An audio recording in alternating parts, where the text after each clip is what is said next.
अस्सलाम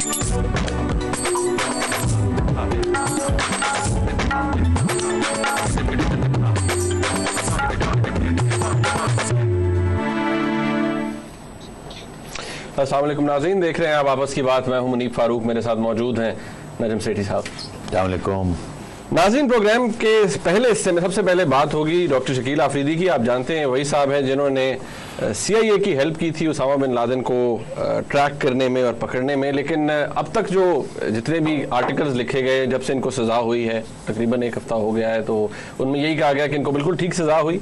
ये एक इन्होंने जो भी किया था ये मुल्क के खिलाफ ये गद्दारी थी और इट वॉज हाईली ट्रीजनस। जिस तरह की भी सजा दी गई कि 33 साल है तो ये भी कम है, कई आर्टिकल में तो ये भी लिखा था कि ये भी कम है, इससे ज़्यादा होनी चाहिए थी। लेकिन दिलचस्प बात ये है कि अब जब वो उसका डिटेल डिसीजन सामने आया है तो उसामा बिन लादेन का तो कहीं जिक्र ही नहीं है उसके अंदर कि उन्होंने उसके लिए कुछ किया या CIA की मदद की, बल्कि ये तो मामला कहीं और चला जाता है। इस डिटेल डिसीजन को सेठी साहब ने और मैंने थोड़ा सा पढ़ा है। मैंने थोड़ा सा कोशिश की उसे समझने की। सेठी साहब ने अपना जो बैकग्राउंड नॉलेज है और इनका जो तजर्बा है मुख्तलिफ चीज़ों से डील करने का, उसके नतीजे में उन्होंने कुछ अपना एनालिसिस उसको प्रिपेयर किया। आप देखते हैं वो कितना ज़बरदस्त है। इसके बारे में नाज़रीन बात करेंगे। और प्राइम मिनिस्टर साहब की कल मुलाकात हुई थी मौलाना फजलुर रहमान साहब से। अपेरेंटली तो लोग कह रहे थे कि जी मौलाना साहब को बजट के लिए कन्विंस करने गए हैं कि बजट पे हमें सपोर्ट करें, लेकिन कोई अंदर की बात हुई होगी, आपस की बात, वो भी हम कोशिश करेंगे सेठी साहब से पूछें कि क्या है। नाज़रीन आगे चल के हम सलीम शहजाद साहब के हवाले से बात करेंगे। आपको याद होगा तकरीबन 1 साल कबल उनको कत्ल किया गया था बड़े ही बेमाना तरीके से। आज तक नहीं मालूम हो सका, एक कमीशन भी बैठी, जुडिशल कमीशन, नहीं मालूम हो सका कि उनको किसने मारा था, किसने कत्ल किया था। जो रिकमेंडेशंस भी थी जुडिशल कमीशन की, सिवाय इसके कि एक कॉम्पनसेशन उनकी फैमिली को मिला है, उसके अलावा और कुछ नहीं हुआ। क्या हम ये कह सकते हैं कि ऐसा इंसिडेंट खुदा न खास्ता दोबारा भी किसी के साथ हो सकता है? काफ़ी कुछ है नाज़रीन हमारे पास आज डिस्कस करने के लिए। तो सेठी साहब, डॉक्टर शकील आफरीदी, इसके बारे में हमने सरसरी सी बात की थी। उनके हर जगह लिखा जा रहा था जी कि इनको किया है, इन्होंने CIA की मदद की थी, हैंस ट्रीजनस है, तो बहुत अच्छी हो सज़ा होगी। और मेजॉरिटी ओपिनियन यही था यहाँ पर। माइनॉरिटी ओपिनियन की खैर बात नहीं करनी चाहिए।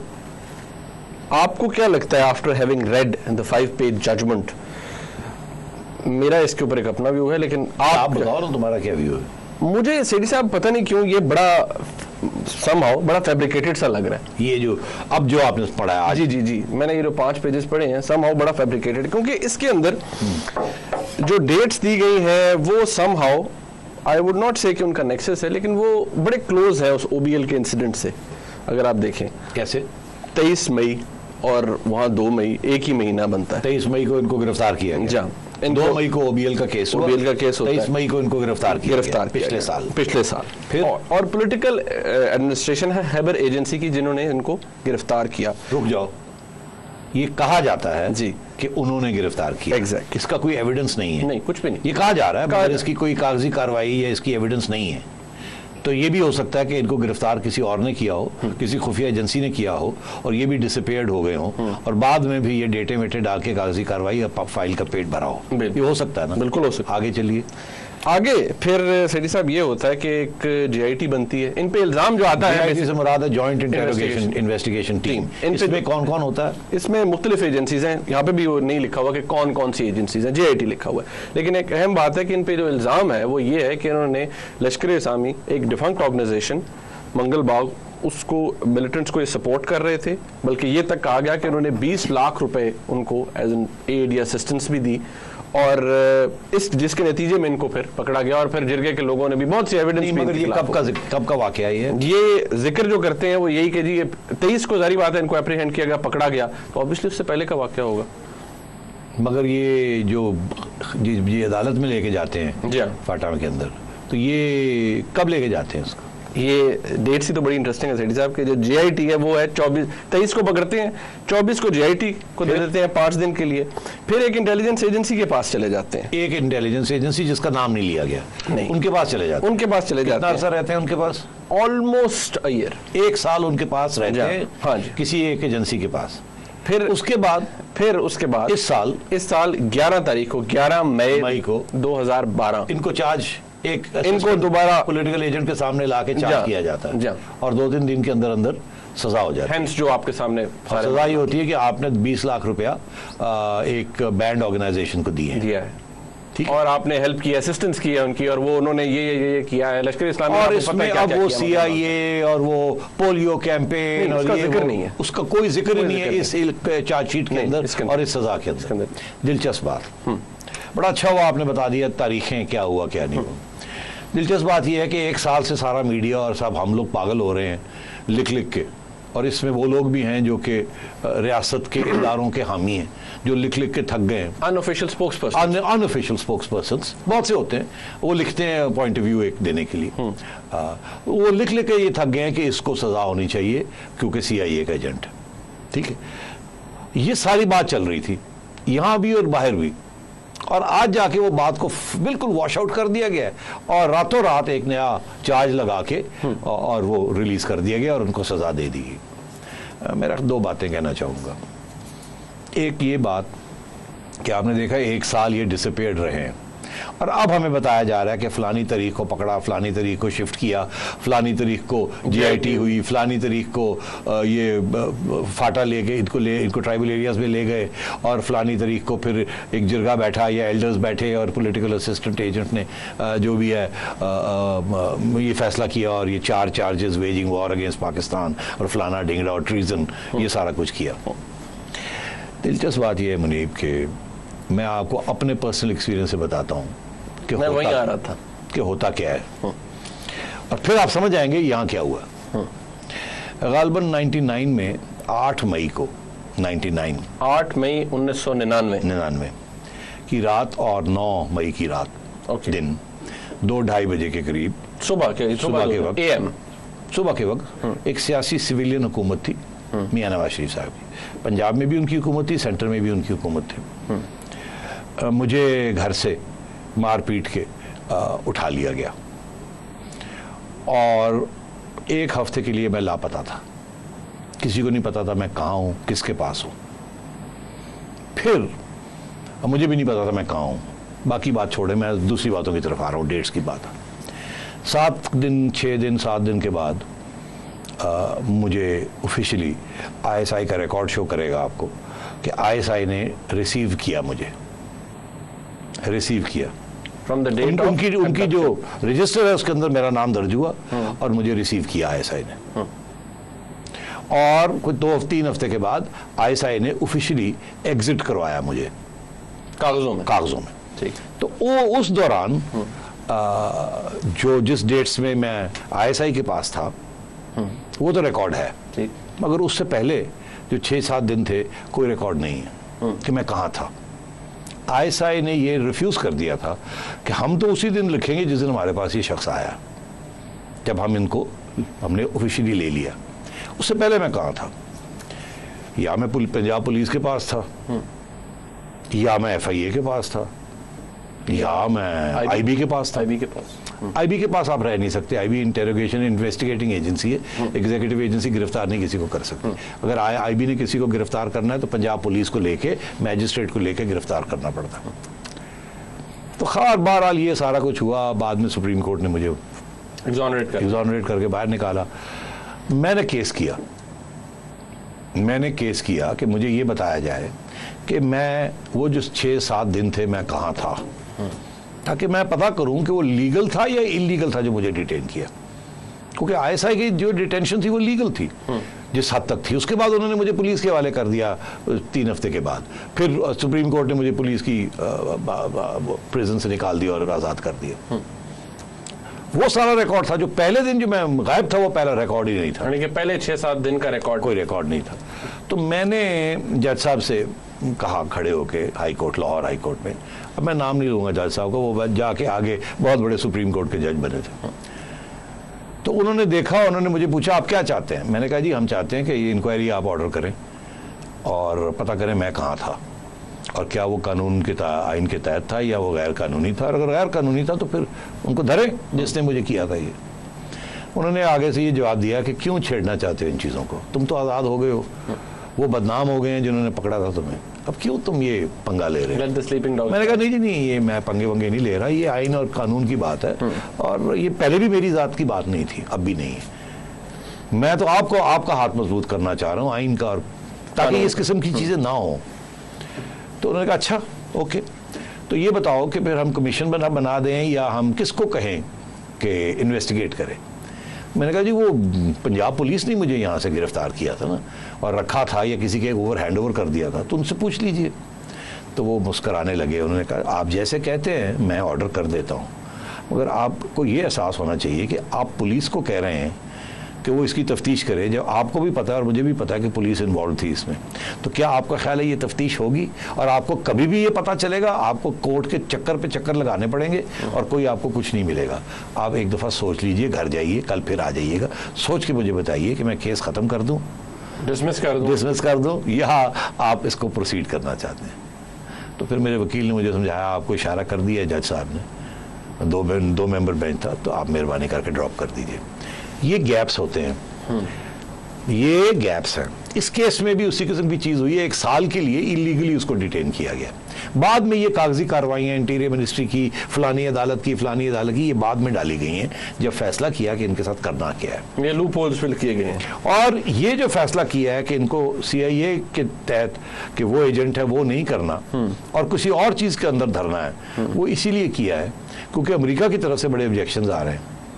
और ये कहा जा रहा है कि ये कोई वक्त था जब आपके और हमारे इतने प्रॉब्लम्स हो रहे, ऊपर से आपने ये भी हरकत कर दी है, जहां यहाँ पब्लिक ओपिनियन उसके हक में है और आपने ये भी कर दिया और वो अमेरिका और ज़्यादा नाराज़ हो गया।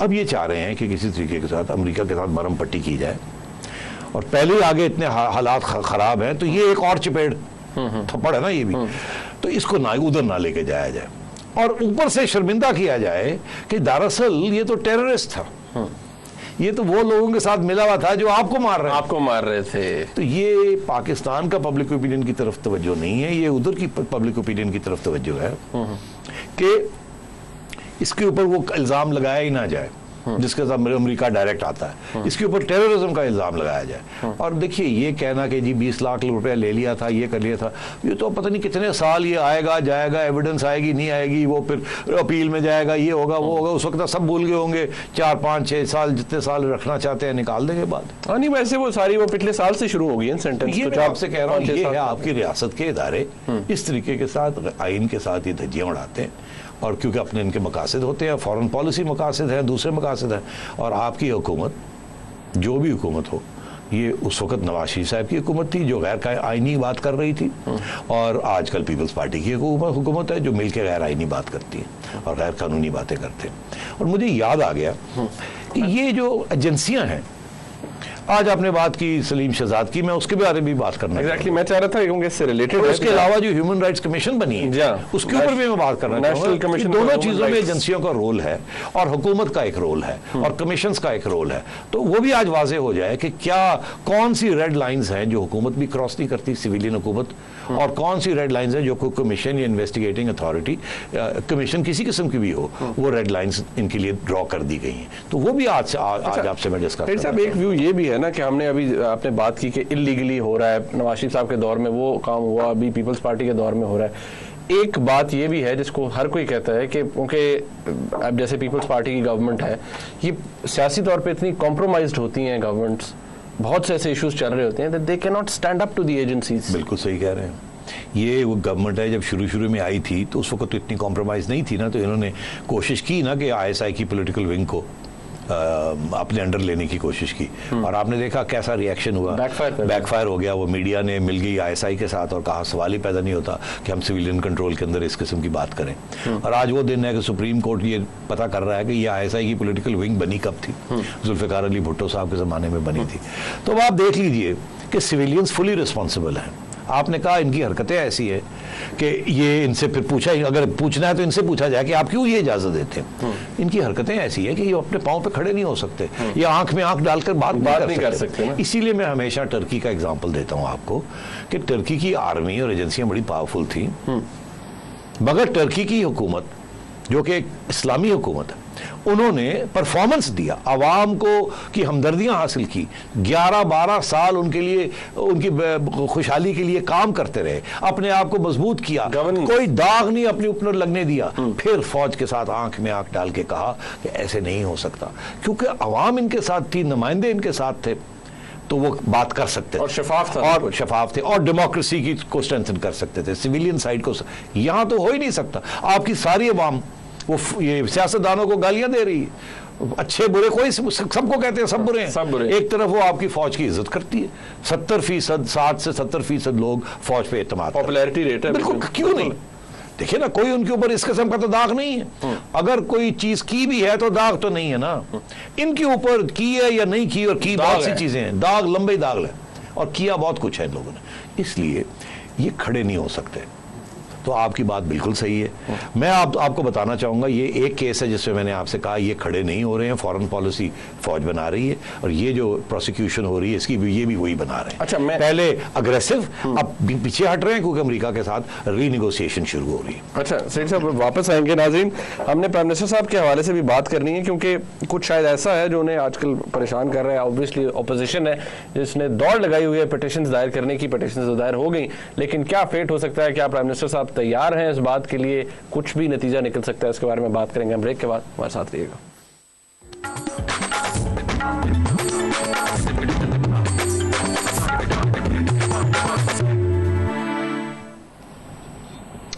नाज़रीन, एक अहम सवाल है, ऑल्दो जो हम अभी डिस्कस करने लगे हैं उससे ताल्लुक है भी उसका और नहीं भी। सेठी साहब, जब आपको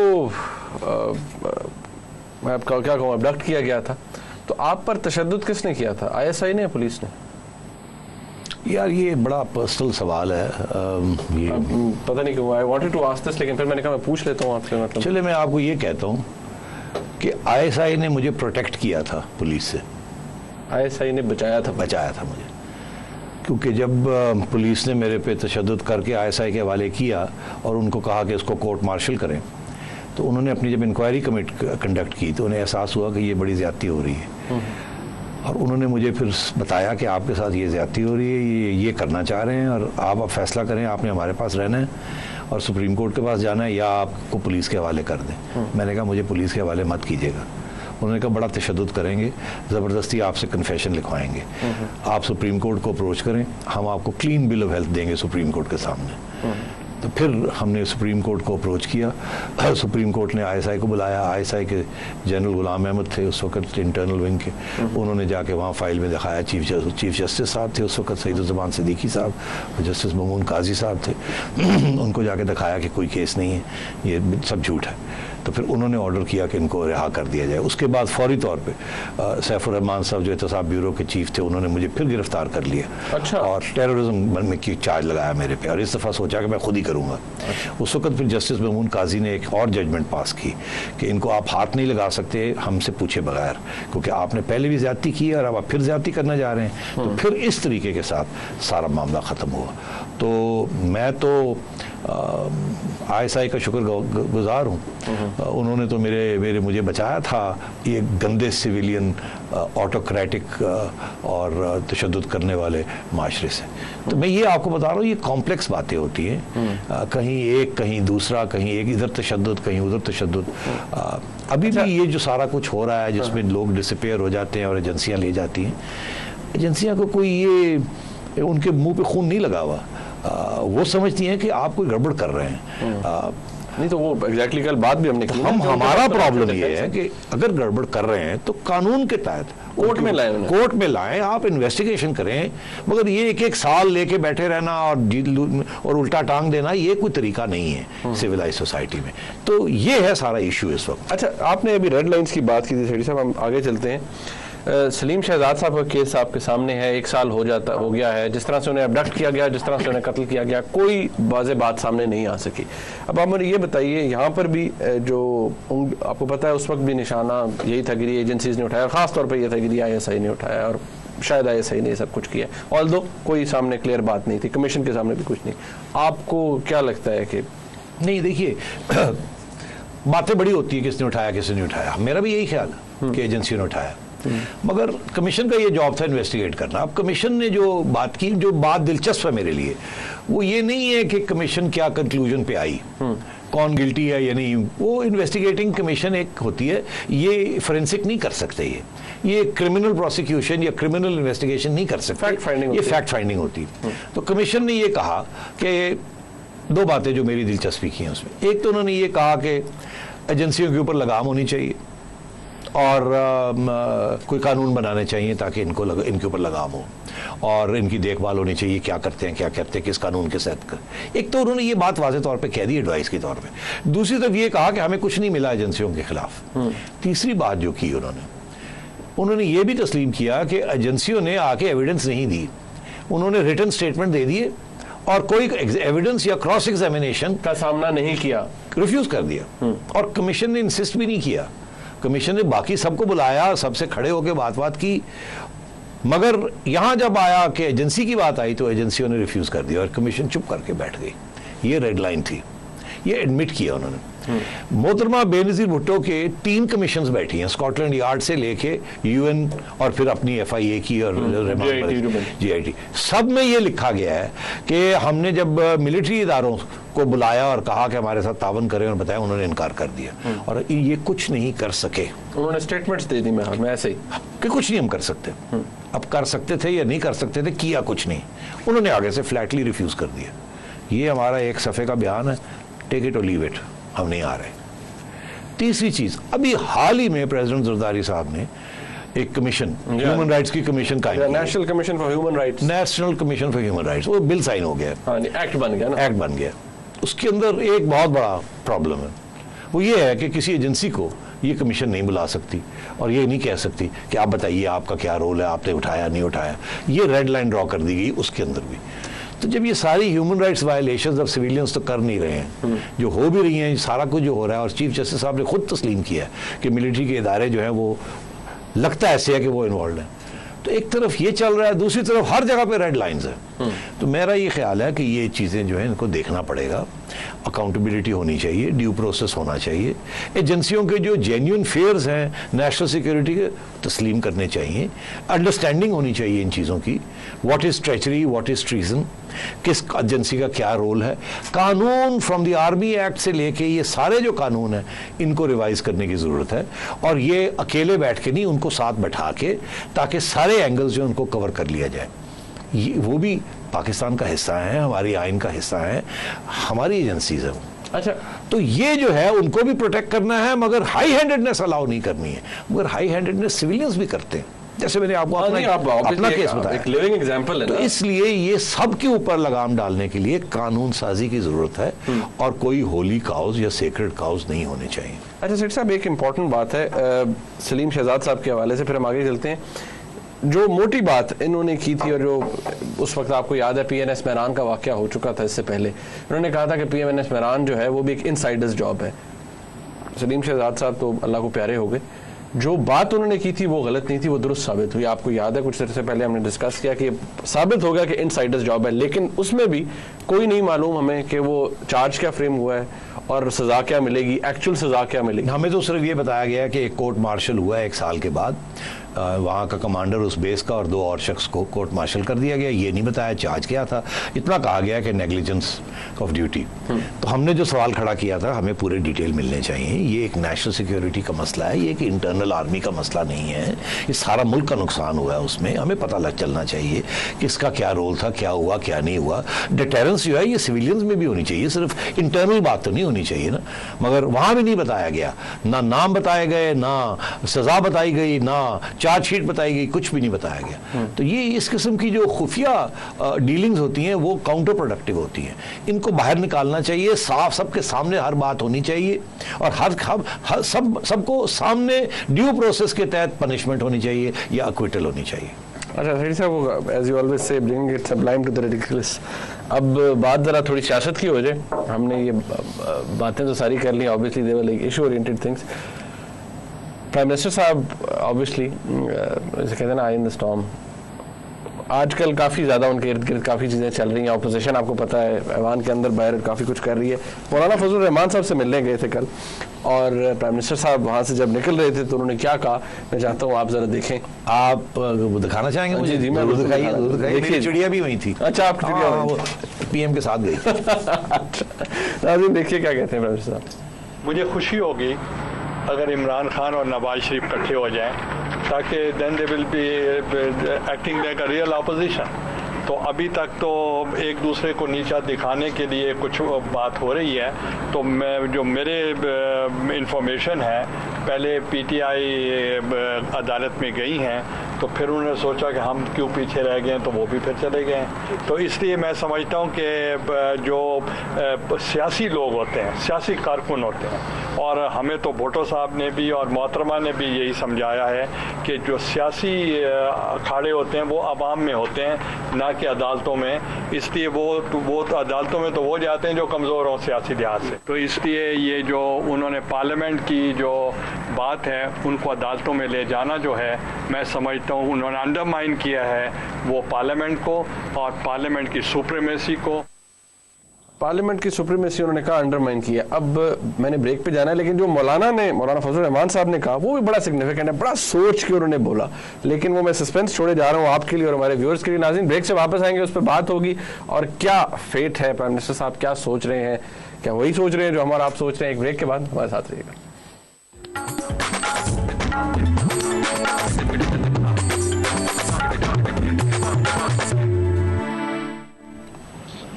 नाज़रीन, ब्रेक के दौरान एक बड़ी ज़बरदस्त सवाल हमारे एक व्यूअर ने हमें भेजा है, लेकिन मैं वो आगे चल के सेठी साहब से पूछूंगा क्योंकि वो है बड़ा दिलचस्प और उसका यकीनी तौर पे जवाब भी दिलचस्प होगा। लेकिन आपने प्राइम मिनिस्टर साहब को सुना ब्रेक से जाने से पहले, मौलाना साहब ने क्या कहा, जरा सुनिए।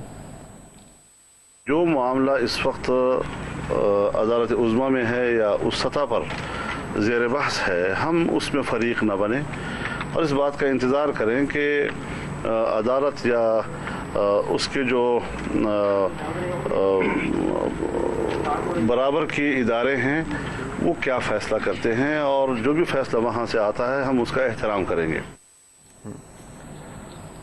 आपने दोनों को सुन लिया। मौलाना साहब को देखा, he was very selective, very meticulous. सोच अदालत और उसके बराबर के इदारे। अब चिड़िया क्या कहती है?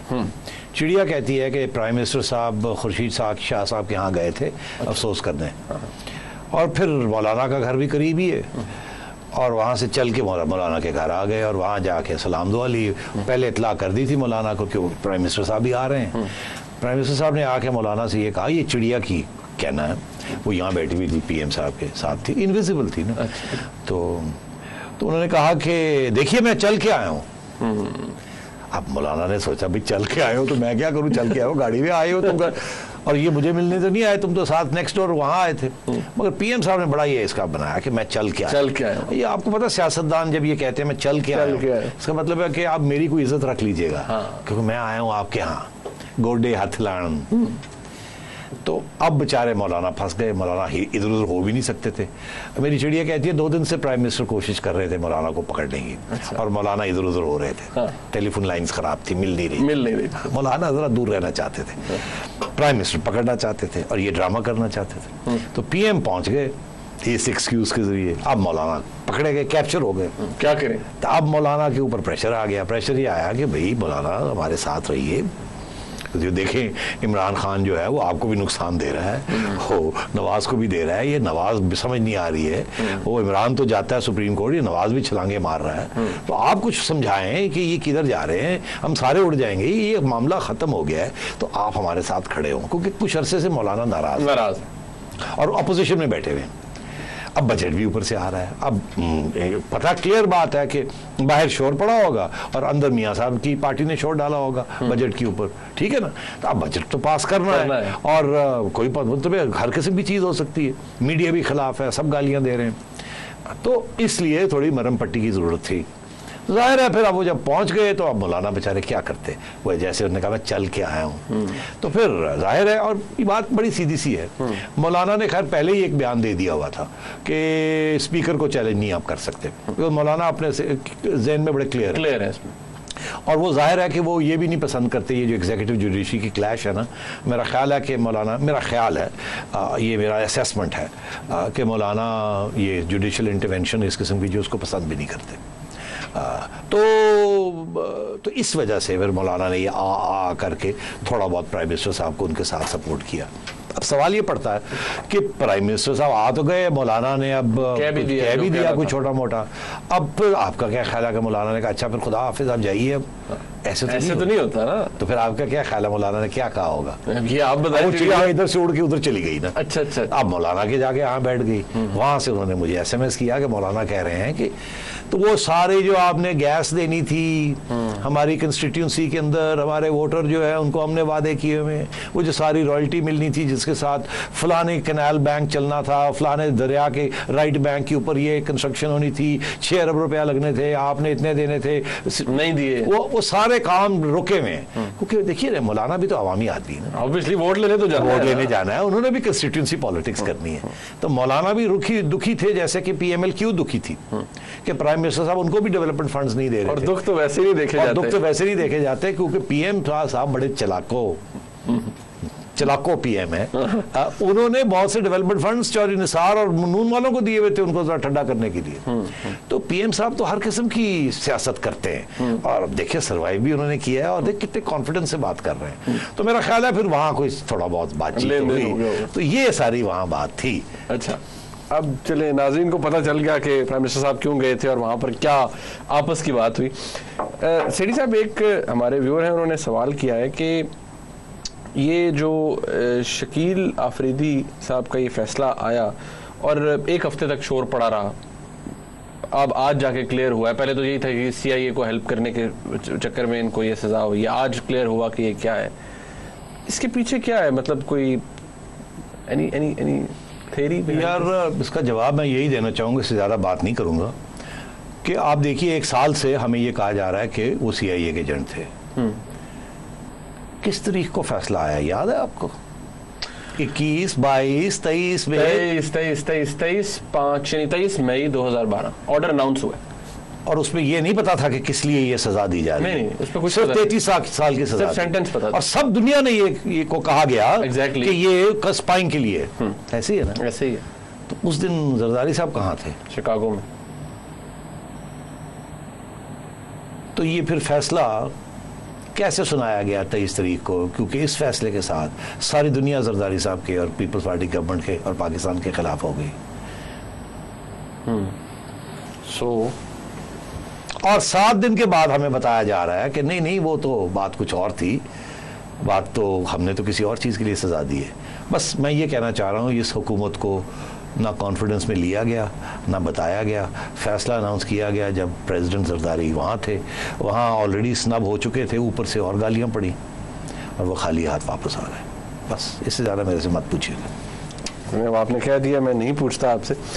फिर साहब, हम कोशिश करेंगे कि हमारे साथ अगर कोई कॉलर मौजूद है हम कॉल्स भी लें।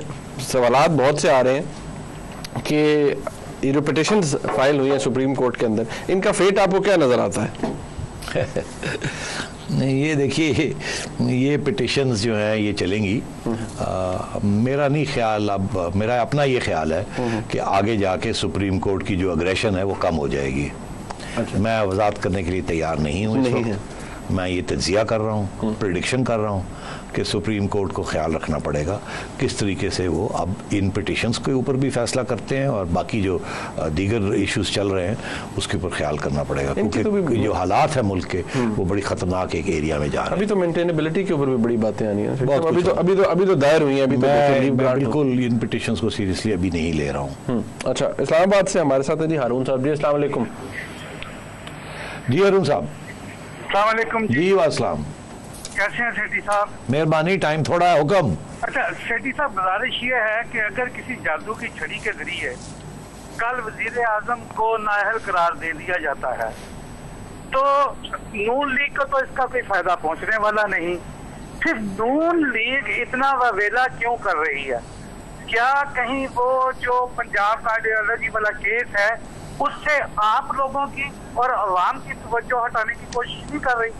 वो जो केस है जिसमें शहबाज शरीफ साहब जो हैं वो डिस्क्वालीफाई हो चुके हुए हैं, उसकी बात कर रहे हैं? वो पंजाब कार्डियोलॉजी वाली बात कर रहे हैं। वो जो हाल में केसेस थे, वो जो आपको याद है डेंगू वगैरह के चले थे, जिसमें लास्ट ईयर के केस है पंजाब PIC के, जिसमें वो कोई मेडिसिन थी। अच्छा, उसकी बात कर रहे हैं? एक्सपायर्ड मेडिसिन थी जिनकी वजह से लोगों नहीं, नहीं, ऐसी बात नहीं है, मैं नहीं समझता इस किस्म की इतनी बारीक बात है।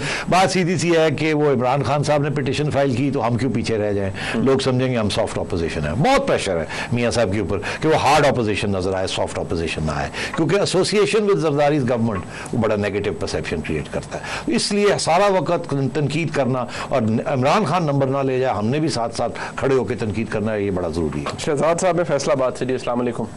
अस्सलाम वालेकुम सेठी साहब, मुनीब भाई। जी वास्सलाम।